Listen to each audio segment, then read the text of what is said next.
Okay, here we go. TNT Weekly, another episode, and I'm here at the Gibson Center, the heart of arts and culture, the mecca of arts and culture in Alliston. And on the note of arts and culture, I'm blessed to have with me today Canadian country music scene's rising star, and I'm going to bet it's a global rising star very soon, Nicole Rayy. Nicole, welcome to the podcast. Thank you. Thank you very much for having me. Oh, very, very welcome. I'm just blessed, and I've spent the week, trying to get to know you a little better, right? And I wanted to be prepared. I appreciate that. Yeah, you do this so often. And in reading, I started with obviously your website and a lot of your YouTube clips.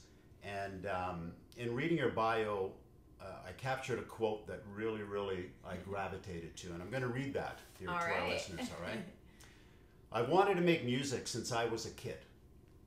It is so important to me to touch people's lives through music that there is no backup plan for my life. I continue to build my music and my career every day, whether it be through writing or vocal lessons, or making new connections. There is always something to do to contribute to making better music.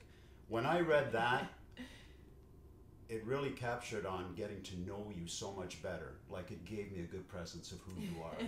So for our listeners out there that do know you and don't know you, maybe could we get a brief summary of your upbringing and your journey to your passion of directing you to be a singer-songwriter? Absolutely. Well, I did not grow up in a musical family at all. Like nobody in my family is pursuing a musical career. But for me, as it read in that quote, since I was a kid, it's just music has just been the way that, I connect with other people. I connect with myself. That's, how I write my emotions or whatever I'm going through is through music. And so that's always just been really important to me, is to be very honest with my music in order to connect with other people.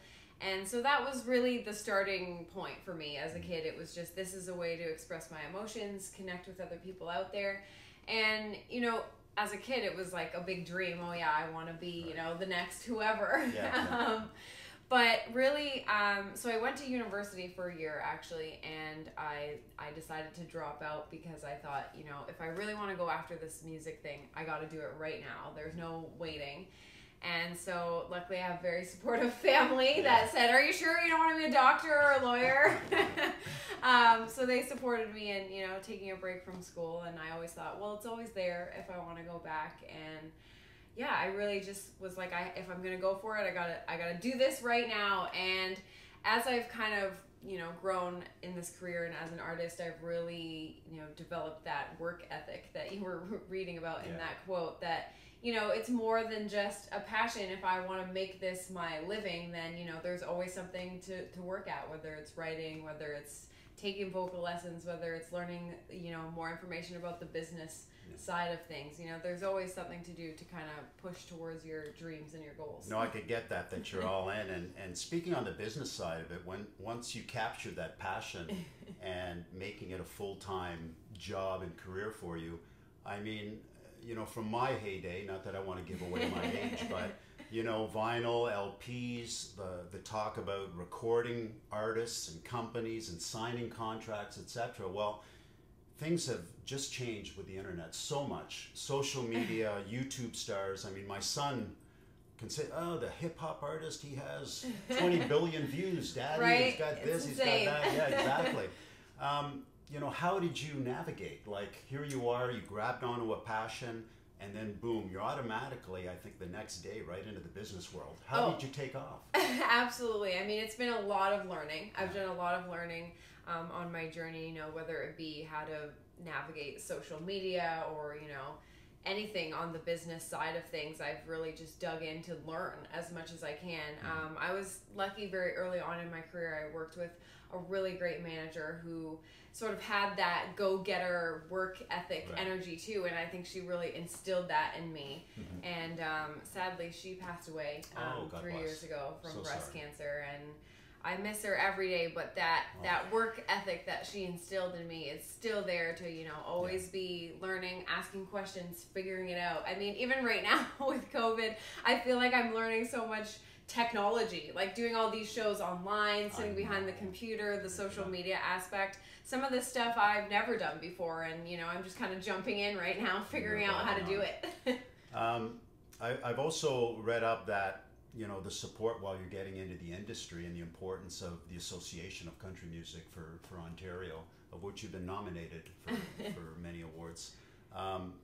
The importance of the support of that organization to music and artists, yes, all in Ontario. Tell me the importance, because I understand that they are very supportive. They are, and you need that, especially in the beginning when you're starting out, because it's, even I had no idea what I was doing in the beginning.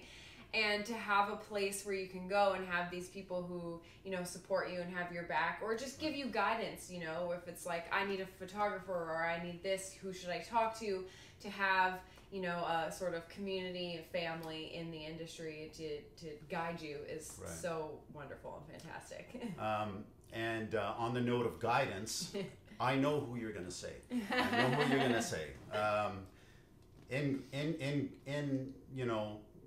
going to your passion and that journey, who were your influencers, your mentor? And I know who you're going to say, because she's one of my favorites. So, and I'm going to bet the house on it. So, Shania Twain. You got it. Yeah, she was, early on, I was always a big Shania Twain fan. And I think, for me, I grew up listening to all kinds of music, like not just country. I love pop music. I love, I listened to like Linkin Park and Eminem growing up. I love everything. But Shania Twain, for me, she kind of, had a way of mixing genres a little bit very early on, before that was sort of like the popular thing.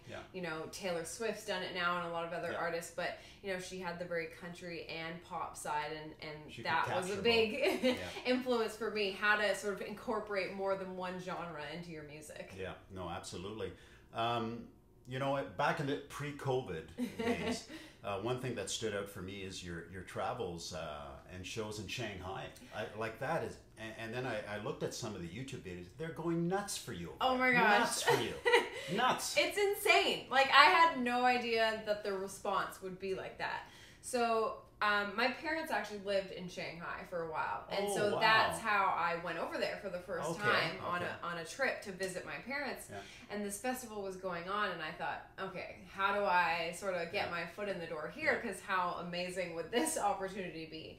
I really had no expectations. I was, I'll send my music. I'll say, my parents are living over here. I'd love to come perform. And the first year they were like, sure, great, come along. I actually hired some musicians that lived in Shanghai to back me up. And the crowd just was insane. Like, I've never played to a more receptive audience or huge crowd. I couldn't believe it. And they were like, do you want to come back next year? And the next year, I think we've done it 4 or 5 years now. I was looking insane. at clips. You were mobbed. Yeah. Like, you were mobbed. Like, people just I crying. felt like I was like a celebrity. It was like they were crying, getting your autograph. It was like, oh my God. I could, it's like the most crazy experience to make me feel like I'm, Taylor Swift or somebody. They had like bodyguards. And well, Jay, I was such an appreciation, just another country and another appreciation for it, right? It was just how you can spread out in a global presence, and it's just amazing. I just found that really amazing. It's so cool. They have such an appreciation for music and arts there. Like, even, after you finish a song, they'll all be clapping excited, and then it goes back to total silence. Like, people want to hear what you're going to say in the next song. That's awesome. And you've had some great starting gigs. Aaron Pritchard and Brett Kissel. How were those engagements? Oh, so great. I love Aaron and Brett. They've both been super, super kind to me to let me, open up for them on some of their shows and on Brett's tour at one point. Yeah. It's great to, have these mentors and people who are, on that next level in their career, and for them to give me an opportunity to be in front of their audience it helps me a lot in my career, and it's great inspiration. Yeah. And with that in mind too, you harped on it a bit in this new COVID era, that, so here we are in pre-COVID, we're racing. Everything's just going great, right? Tours, engagements, planning, everything. And, all of a sudden, boom, we get shut down. I ask all my guests, you know, sort of what went through, you know, what happened, what, you know, how did you feel about it? And in general, most have the same response, but in thinking, I was trying to capture you know, here you are rocketing, you know, touring is so important, getting out there is so important, and you have to shut her down and get onto that internet world and still show your passion, like your lyrics, they're addictive. Thank you. And your music and your tempo. What went through your mind, and actually in songwriting, did it inspire you for anything that's coming down the pipeline? So for me, I mean, I was actually in the studio like right before everything shut down. Yeah. So I was recording some new music, and I had kind of planned to stay longer. And then as I was there in the studio, it was like we were getting the news that like basketball was canceled. Yeah. Like things just started getting canceled, and I was like, I think I have to go home. Yeah. And I just remember thinking in the beginning, like, oh, okay, this will be like a couple weeks, and then like we'll be back to normal life. And yeah, it's just been so crazy, especially for the music industry, because of course, you know, live gigs are our livelihood for the most part, you know, especially with streaming and everything now, you know, sales aren't quite the same, that we need the live gigs to make money. And I was also just worried because I felt like my career was, you know, on such a build before COVID, and I was scared because I was like, I don't want to lose this whole year and this momentum, and all of a sudden, you know, be down 5 steps when things open up again. So for me, it's just been, what can I do creatively at home right now? What opportunities can I make for myself? Can I make happen right now so that this is not wasted time? I want to still be climbing. And crazily enough, like, as you know, hard as this year has been, it's been like really great for my career. I mean, I put on my own festival for the first time ever. Insane. I'm nominated for Female Artist of the Year. I get to play at the CMA Ontario Award Show, which is a first for me. I've never done it. So, you know, I think right now you just have to be creative and work hard so that your career can continue on an upward path. And be positive. Right? Absolutely. Right. Instead of taking a negative out of what happened. Right. Yeah. What can you do on the positive swing right now to make it happen? You know, I looked at your new, and your library is extensive. You know, from your debut EP in 2012. Only Everything. Only Everything. To your debut album in 2016, Dig. Dig. There you go. Okay. I'm going to focus on your most recent releases, right? And I gravitated to those and listened to the lyrics, and it was addictive. Last night I was, you know, just captured with my earphones on, and I'm going, wow, it's catchy, right? And those are your lyrics, right? Most of them. I have cut several songs that I did not write, but for the most part, I have a hand in writing. So in the 2 songs, you know, I want to refer to All Woman, right, and your current single, Broken Boys. Yes. Broken Boys. In the All Woman, it just gravitated me to the video. Your video was awesome. Thank you. It showed the passion and how you want to gravitate to your audience in displaying your family, your upbringing, right? And it just, by you starting on your birthday, right, in your mom's arms. I know. And she was surprised that made it in the video. Yeah, and then you know, moving through the video, showing your strength and energy and your confidence, right? And it was almost like you're reaching out and sharing your message, right? How did the lyrics in that song come together for you? So this is something that I really wanted to write about for a long time. A lot of my lyrics and songs touch on relationships and sort of getting together in relationships or relationships ending. And for a long time I was like, I really want to write something that's not about a relationship. That's just about my personal relationship with myself, how it feels to be a woman.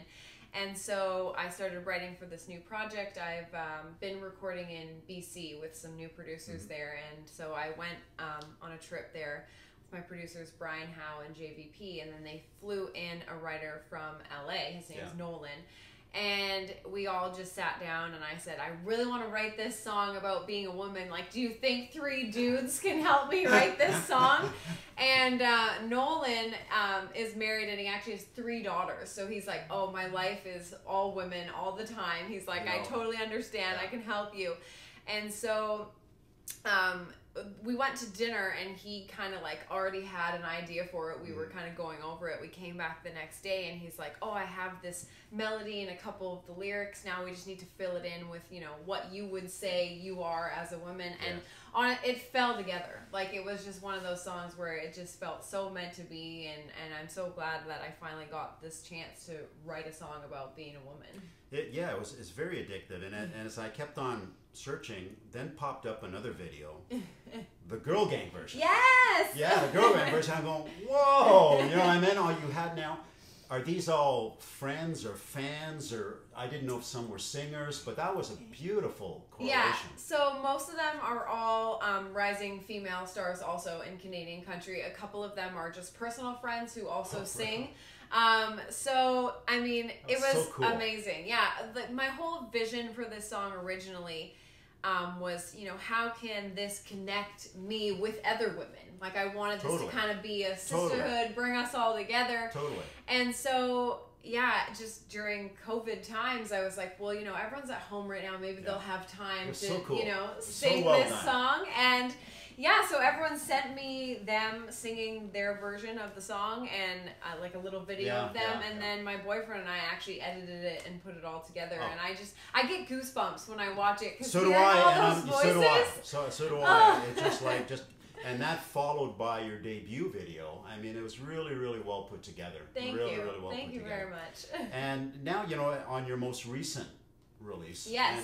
And I'm trying to sort of figure, you know, your heart and soul and your lyrics and the correlation. I'm going, okay, Broken Boys. All right. So you've taken a turn from women to boys. Well, here. you know, and, you know, some of the lyrics in them that really, you know, I captured well. They get under my skin. I want to let them in so I can put the pieces together.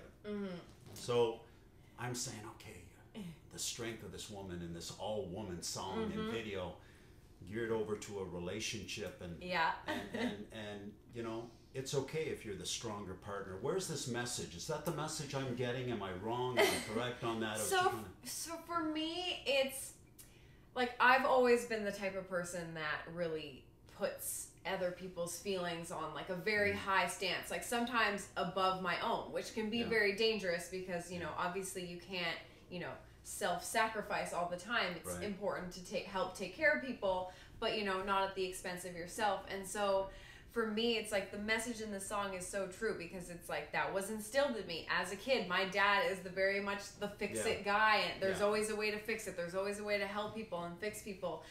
And for this song, I just really wanted to spread the message that, yes, it's okay to do what you can to help people and fix people, but never at the expense of yourself. Like, I want people to know that you can still be in a relationship and, you know, help people with their baggage. We all have baggage. Totally. But, you know, you need to put yourself first. You can't forget about yourself. You can't forget about your own happiness. Yeah. Great. No, awesome. Well, Nicole, I know you're going to be rocking the town, like, tomorrow night. Yes! I'm so excited. It's tomorrow night because I'm taping. It's Friday, so this will be released tomorrow. So Saturday night, you'll be rocking at Williams. Yes. The roof will come down. And I think there's going to be a street party going on. I hope You're so. sold out, right? You know? I know. I heard it was sold out. I'm so excited. Good, good. It's going to be awesome. So, you know, thank you for this opportunity and this interview. It's been great. And for those that don't know you, NicoleRayy.com. Yes, 2 Y's. Don't forget. Y's, Spelling counts on that internet. And that's the premier source to get in and get your music and direct from there? Yes, you can find it all from there. Also, you can follow me at NRayy on Twitter, at Nicole Rayy Music on Instagram, and Facebook.com/Nicole Rayy Music. Awesome, Nicole. Anything you want to say to my listeners and fans for you? Or thank you so much for listening. Thank you for supporting. If you hear this and you want to go check out a tune after, I very much appreciate it. And thank you very much for taking the time. Very welcome. Nicole Rayy. Nicole Rayy. So see you on the next podcast. Thank you very much for checking in. Over and out. Yay! All right. Okay. Awesome. I hope you liked it.